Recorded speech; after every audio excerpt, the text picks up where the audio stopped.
যেতে নাহি মন চায় তবু চলে যেতে হয়। প্রত্যেকবারই বাড়ি থেকে ফেরার সময় মানে কি বলবো, ভিডিও করতে মন চায় না, করাও হয় না। তো আমার মেয়ে এবার এত পরিমাণে মন খারাপ করেছে দেখুন আপনারা। এই কারণে আমি একটু ক্যাপচার করে নিয়েছি। তো আমি ওকে বুঝাইতেছিলাম যে মন খারাপ করো না, আমরা কিছুদিন পরে আবার আসবো। সে খুব মানে কান্না করেনি ঠিক আছে, কিন্তু মনটা খুব খারাপ করে বসেছিল সারা রাস্তায় যতক্ষণ না ঘুমিয়েছে। আর এবার আসার সময় মাকে সাথে করে নিয়ে আসছি, মা মানে আমার শাশুড়ি মা আরিশামণির দাদুকে নিয়ে আসছি। তো সব মিলে এই কারণে আর বাসায় এসেও অতটা বিরক্ত করেনি, বাড়ির কষ্টটা একটু হলেও ভুলতে পারছে। তো আসসালামু আলাইকুম, welcome back to my channel সম্পাস ব্লগ। চিরচেনা সেই নীড়ে ফিরে এসেছি। এই যে আমার মিষ্টি আলু গাছগুলো আপনারা দেখতেই পারলেন কত সুন্দর হয়েছে। তো আজকে হচ্ছে আমার ভাগিনা মানে ননদের ছেলে আসছে বাড়িতে, মানে বাসায় ওর নানু আপাকে দেখতে। তো ভাবলাম যে হুটহাট বাসায় একটা নাস্তা তৈরি করে দেই। গাছের এই মিষ্টি আলুর পাতা ছিঁড়েছি, যে গাছ সেই কথা। তো চিড়ে এখন হচ্ছে আমি যে কেটে নিয়েছি। তো ইজি ওয়েতে মানে বিকেলে বা সন্ধ্যায় আপনারা স্ন্যাক্স হিসাবে এটা আর কি চায়ের সাথে কফির সাথে খেতে পারবেন। তো আমি বলে দিচ্ছি এখানে কি কি নিয়েছি। তো আমি এখানে একটা আলু নিয়েছি, আর মিষ্টি আলু শাকের পাতা, আর হচ্ছে বরবটি, আর পেঁপে, আর মরিচ পেঁয়াজ দিয়ে তারপরে হচ্ছে আমি শুকনা মশলা, ধনিয়ার গুঁড়া, জিরার গুঁড়া, হলুদ গুঁড়া, আর হচ্ছে শুকনা মরিচের গুঁড়া দিয়ে আর একটু লবণ পরিমাণ মতো দিয়ে তারপরে আমি সুন্দর করে মশলাগুলো মানে মাখিয়ে নিচ্ছি সবজির সাথে। তো এর মধ্যে আমি বাড়তি অ্যাড করেছি হচ্ছে এই যে ম্যাজিক মশলা। তো এটা দিয়ে তারপরে আমি আবারও মেখে নেব। তো যারা আসলে কখনো খাননি একবার হলেও ট্রাই করে দেখতে পারেন, মাশাল্লাহ অনেক মজা হয় খেতে। এই সিম্পল মানে ইনগ্রিডিয়েন্টস দিয়ে যে এত সুন্দর একটা পকোড়া বা বড়া তৈরি করা যায়, এটা আসলে না খেলে বুঝতে পারবেন না। তো এর মধ্যে আমি দিয়ে দিচ্ছি একটা ডিম।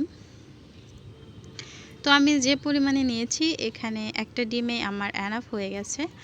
আর এই যে আমার বুড়িটা সব সময় কাজের মধ্যে দেখা যায় যে ঢুকতে চায়, মাঝে মাঝে বিরক্ত লাগে, মাঝে মাঝে আবার এটাই খুব এনজয় করি যে যখন বড় হয়ে যাবে তখন কিন্তু আর এই কাজগুলো করবে না, তখন খুবই আফসোস হবে। তো এখন হচ্ছে এর মধ্যে আমি দিয়ে দিচ্ছি ময়দা, আর দিয়ে দিলাম হচ্ছে বেসন।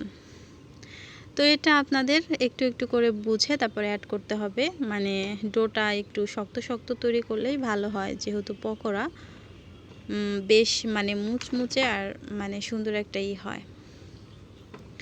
তো এই পর্যন্ত যারা ধৈর্য ধরে আমার ভিডিওটা দেখেছেন, যদি কোনো অংশ ভালো লাগে তাহলে একটা লাইক দিয়ে পুরো ভিডিওটা দেখার অনুরোধ রইল।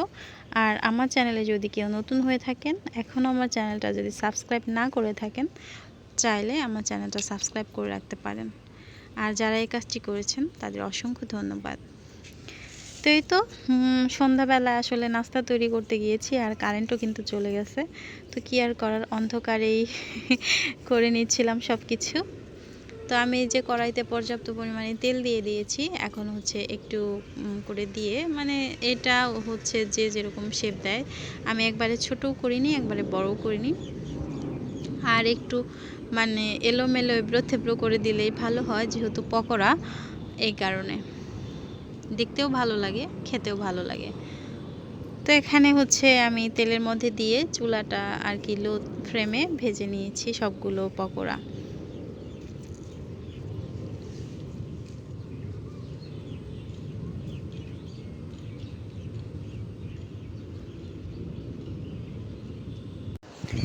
তো আমার হচ্ছে এক পিঠ ভাজা হলে তারপরে হচ্ছে আমি অন্য পিঠও ভেজে নেব। এটা একদম কড়া ভাজার দরকার নেই, মানে সিদ্ধ হলেই হবে, যেহেতু এর মধ্যে আমি সবজিগুলো দিয়েছি, যাতে আর কি এই সবজির পুষ্টিগুণও ঠিক থাকে, একবারে নষ্ট না হয়ে যায়। এই কারণে আমি একবারে মানে মানে কি বলবো, একদম কড়া ভাজা করিনি। তো এই তো এখন হচ্ছে এর সাথে আমি কফি তৈরি করব। তো কফির সাথে এই পকোড়াটা খেয়ে নেব। তো আশা করছি আপনাদের ভালো লেগেছে আমার ভিডিওটি।